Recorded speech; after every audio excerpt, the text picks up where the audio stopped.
Keluaran pasal 33. Musa meminta penyertaan Tuhan di gurun. Ayat 1, berfirmanlah Tuhan kepada Musa, Pergilah, berjalanlah dari sini, engkau dan bangsa itu yang telah kau pimpin keluar dari tanah Mesir, ke negeri yang telah kujanjikan dengan sumpah kepada Abraham, Ishak dan Yakub. Demikian, kepada keturunanmu lah akan kuberikan negeri itu.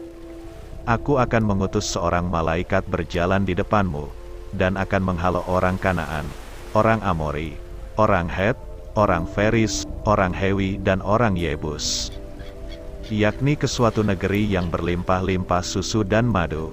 Sebab aku tidak akan berjalan di tengah-tengahmu, karena engkau ini bangsa yang tegar tengkuk, supaya aku jangan membinasakan engkau di jalan.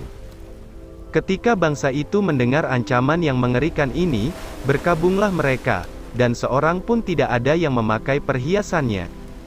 Berfirmanlah Tuhan kepada Musa, Katakanlah kepada orang Israel, kamu ini bangsa yang tegar tengkuk.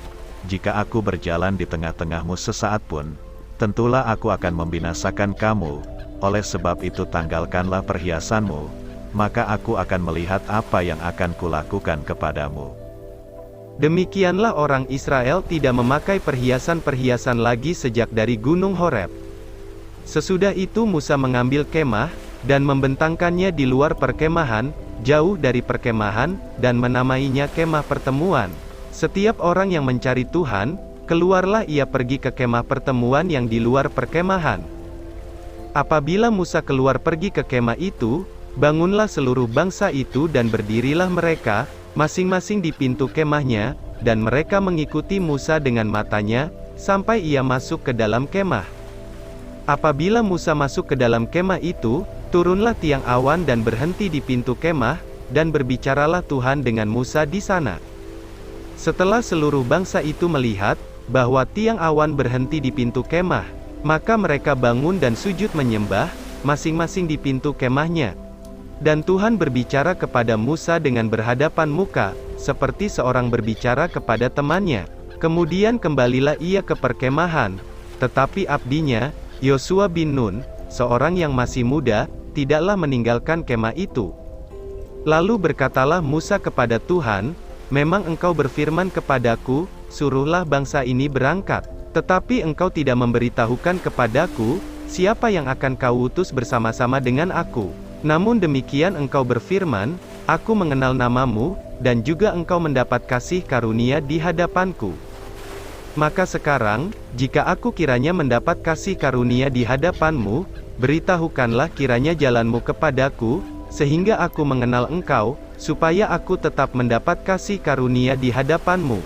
Ingatlah, bahwa bangsa ini umatmu. Lalu ia berfirman, Aku sendiri hendak membimbing engkau, dan memberikan ketenteraman kepadamu. Berkatalah Musa kepadanya, jika engkau sendiri tidak membimbing kami, janganlah suruh kami berangkat dari sini. Dari manakah gerangan akan diketahui, bahwa aku telah mendapat kasih karunia di hadapanmu, yakni aku dengan umatmu ini? Bukankah karena engkau berjalan bersama-sama dengan kami, sehingga kami, aku dengan umatmu ini, dibedakan dari segala bangsa yang ada di muka bumi ini? Berfirmanlah Tuhan kepada Musa, Juga hal yang telah kau katakan ini akan kulakukan, karena engkau telah mendapat kasih karunia di hadapanku, dan aku mengenal engkau. Tetapi jawabnya, perlihatkanlah kiranya kemuliaanmu kepadaku. Tetapi firman-Nya, Aku akan melewatkan segenap kegemilanganku dari depanmu, dan menyerukan nama Tuhan di depanmu. Aku akan memberi kasih karunia kepada siapa yang kuberi kasih karunia, dan mengasihani siapa yang kukasihani. lagi firman-Nya, Engkau tidak tahan memandang wajahku, sebab tidak ada orang yang memandang aku dapat hidup.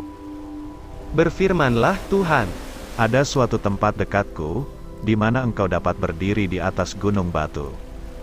Apabila kemuliaanku lewat, maka aku akan menempatkan engkau dalam lekuk gunung itu, dan aku akan menudungi engkau dengan tanganku, sampai aku berjalan lewat.